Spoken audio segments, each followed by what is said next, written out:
Love books? Today on Across the Fence, we're getting the scoop on the winners and finalists of the most recent Vermont Book Awards. So if you're looking for your next great summer read, we've got you covered. Hello, Vermont. In 2014, the Vermont Book Awards started with a hallway conversation between the then president of the Vermont College of Fine Arts and Miciah Bay Gault, who teaches writing in the school's MFA program. The president said, "I think Vermont should have a literary prize." Miciah agreed, and the next thing she knew, she was tasked with having a proposal on the president's desk in a week. The rest, as they say, is literary history. Today, Miciah joins me to talk about writing and reading in Vermont and about the 2025 Book Award winners and finalists, which were just announced in May. Since that fateful day in 2014, Miciah has been running the Vermont Book Awards, now overseen by Vermont Humanities, and she is also the author of the literary thriller Goodnight Stranger and the forthcoming novel, The Nobody Code. Miciah Bay Gault, welcome. Oh, thanks so much for having me. This is my favorite thing to talk about.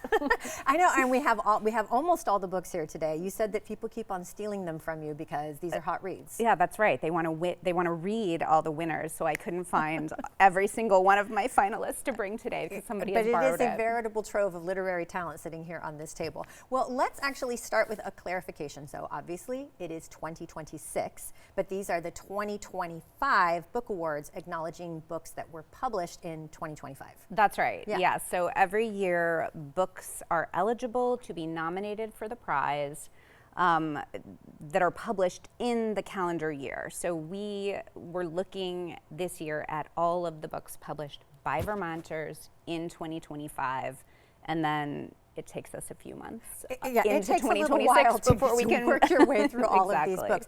And by Vermonters, so you have to live in Vermont for at least half the year? At least half the year, that's right. Okay. We just say 6 months plus a day. Yeah, and the categories, so there's 4 categories. That's What are right. the categories? So poetry, fiction, creative nonfiction, and children's literature. Okay, so how do you go about longlisting books? Like how do books make it into the running? Right, so books can be nominated by a variety of people. Including Vermonters, including readers in Vermont. Readers in Vermont, that's right. We used to say that it was only, nominations were open to the independent booksellers of Vermont, librarians of Vermont, and then publishers anywhere could also nominate. And for about 2 weeks in December each year, we would open it up to the reading public just to engage more people in the process. Now we've been leaving it open to readers.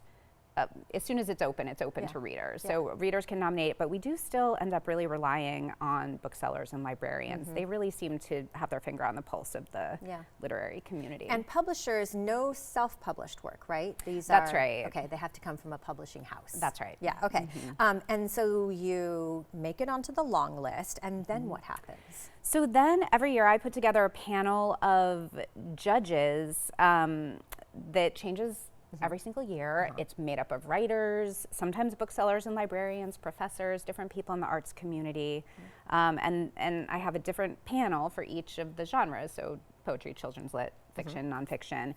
And they spend months reading all of the nominated books, talking about it. They keep spreadsheets and go back and forth on email. They Sounds like one of the best jobs ever.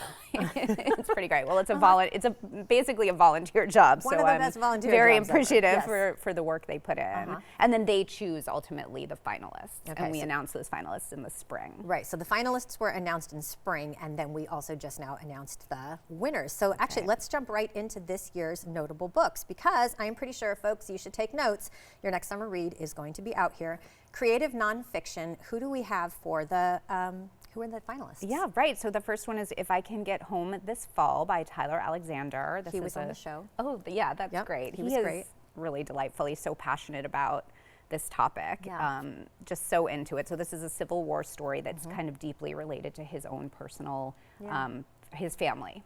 People should watch that episode, okay? And then we've got... Oh, well, we have this Jamaica Kincaid book, and it is a collection of her essays over the years. So, of course, Jamaica Kincaid is revered Yeah. in the writing world. Yeah. So this is She's a just, luminary. Yeah, Yeah. exactly. So this book is amazing. And then we have The Salt Stones by Helen Whybrow. And the thing that was so exciting this year about this book was that it was also longlisted for the National Book Award. Yeah, that's a pretty big deal. And okay, so who won? So Helen Whybrow, The Salt Stones. Helen Whybrow and the Salt Stones. What can you tell us a little bit more about it? I really love it. I recommend. I think there's something in it for everybody. It's meditative and reflective. It's a memoir, but I feel like that doesn't really capture it the way it needs to, because there are a lot of incredibly tense scenes of birthing lambs. It's about her life as a shepherdess. So is there a more Vermonty read than a book by a shepherdess? Exactly. It's really high stakes, lots of life and death, lots of excitement, but also really profound insights. This one is currently on my nightstand. I'm excited for that. Okay, let's move on to fiction. Who are the finalists for fiction? Yes. Let's take a look. We've got those book covers. We have Good Girl by Aria Aber. And then the next one, we've got Spent by Alison Bechdel, of course, who's another luminary. And this is a graphic novel, right? It's in a graphic novel format? Exactly, right. And we think of Alison more as writing memoir, but this one says a comic novel. We've got a couple more, and then Helen of Nowhere by McKenna Goodman. This one's just a delight and just brilliant, luminous, experimental book. And finally, Sidework by Sasha Hum. Okay, and the winner was? The winner was Sidework by Sasha Hum. Amazing. Okay, so tell us a little bit more about her. Yeah, first of all, she is a really wonderful person, very fun to talk to. So this is the story of, it's her debut, her first novel. It's about a homeless Korean-American adoptee who is living with her family in a van and working to support them as a waitress, working in a diner. And the entire story is told in one shift. So it weaves back and forth through time, but it also has this sort of timestamp to show every few minutes what's happening in the restaurant. It sounds heavy, but it's also charming and funny and just really insightful. Oh, I'm definitely going to read that one. I love everything set in a restaurant, of course. Okay, 2 more categories, speeding along to poetry. Let's take a look at the finalists for poetry. So first we have Westminster West by Char de Nord. Okay, and he is the Poet Laureate of Vermont? He was the Poet Laureate of Vermont. Okay. He isn't the current one, but he is, and he has many books of poetry and is just he's a master of, of the form and the language. And then we have Dissonance by Kristen Dykstra. And Kristen is known for her translation work, but this was her first book of poems that were hers. Oh, wonderful. Yeah, okay. and it's just exciting, just an exciting book, a lot going on. Strange Hymn by Carleen Kucharczyk. Okay, and then lastly, The Kingdom Where No One Dies by Jeff McCrae. Okay, and the winner was? And the winner was Carleen for Strange Hymn. Her debut. Okay, another debut. Okay, I know. Isn't it wonderful? I've been thinking about sort of why so many debuts seem to do well, and I think it's because, like in Carleen's book of poems, there's just this freshness, just innovative, the music of it, the charm, the sort of.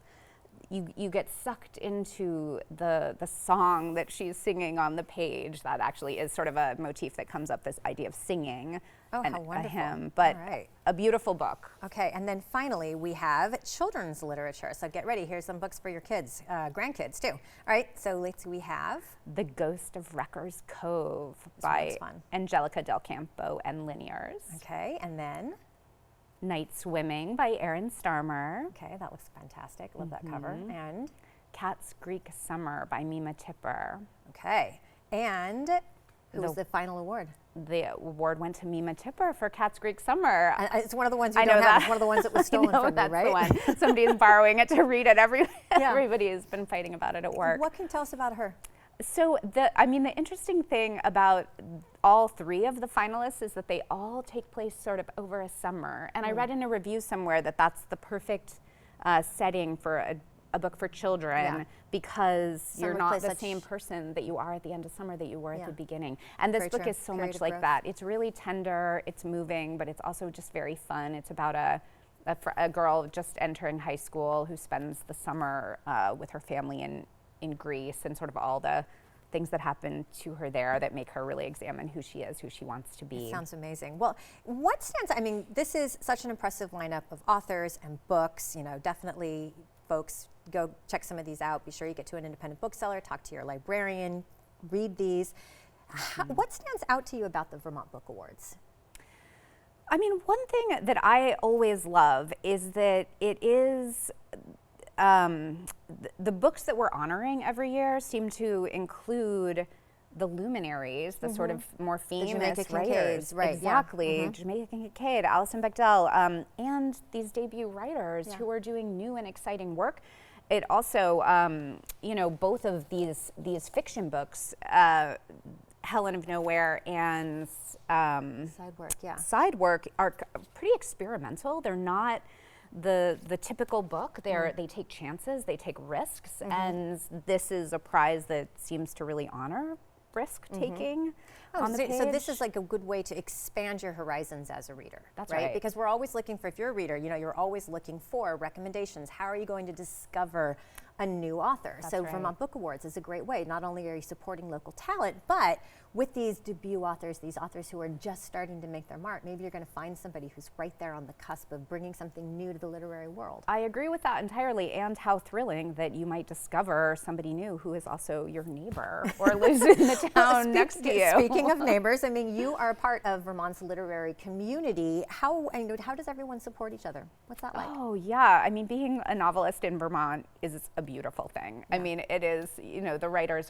they love each other. Doesn't feel like there's competition. In fact, it's the opposite. People want to support each other. Supporting another writer is good for the entire community. Yeah. So there are, the other thing I just always want to talk about is the independent booksellers of Vermont, because I feel this is the great way to support book culture in Vermont. It is, and they're like a hub for kind of all things booky. Like, that is a place you can go to sort of feel part of the community. So there are events for writers in all of the bookstores of Vermont. Other writers come to support their friends and acquaintances. Well, so folks, this is how you do it. Definitely go to your independent bookseller, talk to your librarians. They have so much information and knowledge to share with you, and a great way to continue to support the amazing book culture that we have here in Vermont. Well, like Miciah mentioned, Vermonters like you have a voice also in the Vermont Book Awards. So nominations for 2026 are opening later this summer. Keep checking in with the Vermont Book Awards page on the Vermont Humanities website. We love Vermont Humanities. The link is right there to nominate an eligible book in any of those categories. And if you're looking for a great Vermont read, one more plug, talk to your local librarian or independent bookseller. They know everything about books, particularly about our homegrown talent. So Miciah Bay Gault, thank you so much for joining me today. Thank you. And thank you for bringing the books and for giving us our next set of reading material. And as always, thank you, Vermont, for learning and exploring with me today. And thanks to the team that makes Across the Fence possible. I'm Amy Fenley. This is Across the Fence. Come back and let's learn and explore again tomorrow.